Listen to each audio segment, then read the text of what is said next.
We are in Brooklyn, New York, 6 feet under.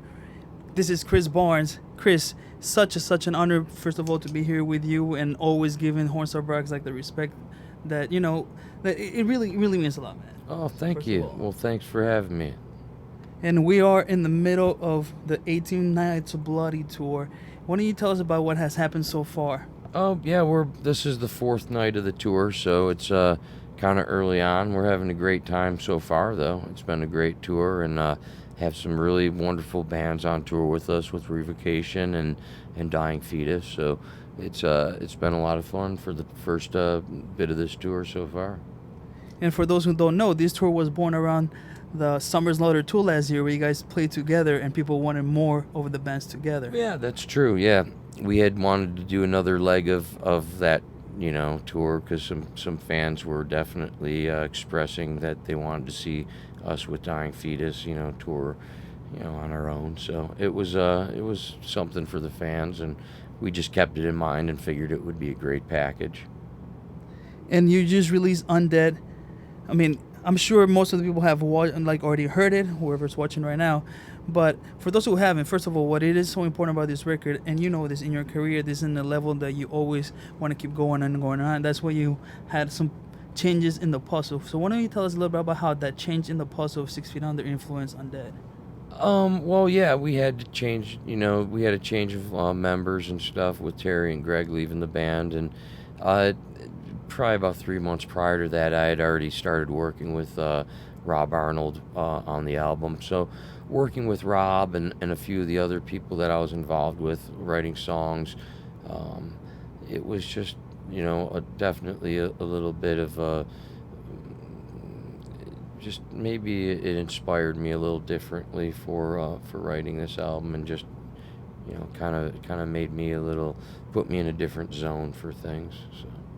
Set the mood for it. Yeah, I think, with a different writer and being involved with different people, it definitely it excites you in a different way for your inspiration and from where you're coming from, and the music that you're presented with. For me as a lyricist, that's really where I start from, and that's my focal point of how I start writing lyrics and vocal parts. So when I get a good piece of music that really gets me, my creative juices going, that's kind of what I'm hoping for out of every writing situation. Why don't we elaborate a little bit on the writing situation for Undead? How did it differ from the previous releases? What did what is the vision of this new album?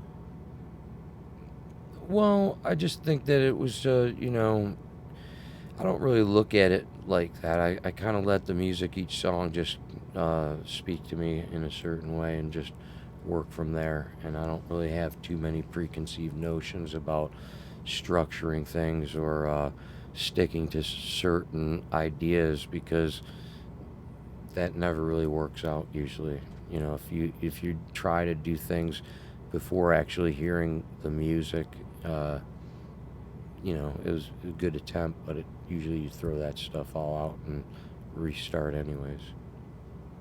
And how has been the response from the crowd with the new songs and the few shows you've done with this new package? It's been okay. It's been interesting. A lot of it's always hard to play songs when they're so new in a live situation, just because the crowd hasn't really heard the new stuff too much. So it usually takes a year or so for a song to sink in and for them to really want to hear them live. But so it's interesting. It's always strange the first couple tours with new material, but it's more challenging for me because they're very difficult songs.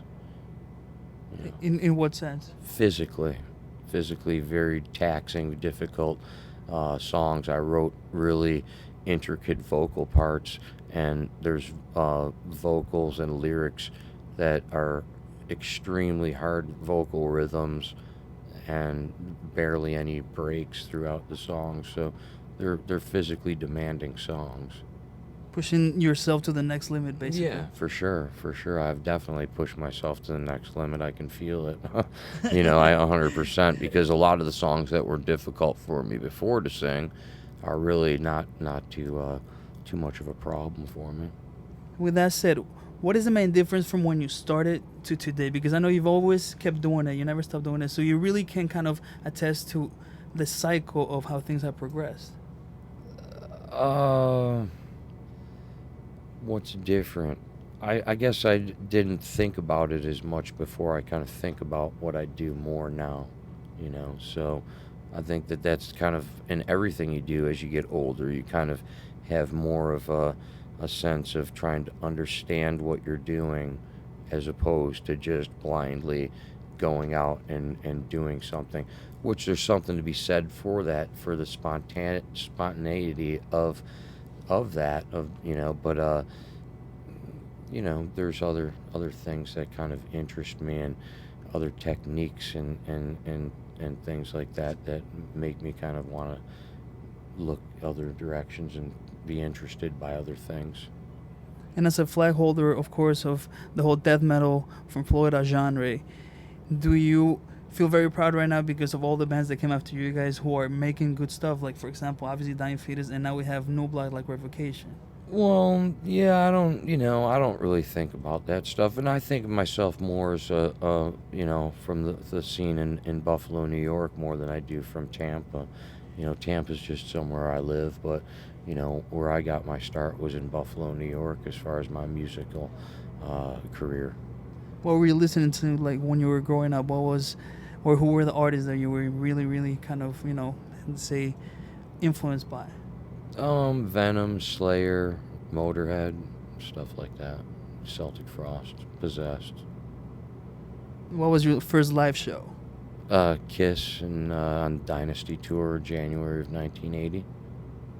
And before we got out of here, because this is still, as we said, the tour is very fresh. So for those who are watching right now, why should they come to the tours? Especially, you know, in this time that the music industry is harder than ever. That's what we always tell them. Hey, you got to pick up the merch. You got to come to the shows. But as far as like what it is about this tour that's making it different than other packages? Well, I think, you know, it's got a great lineup. You know, some really great bands.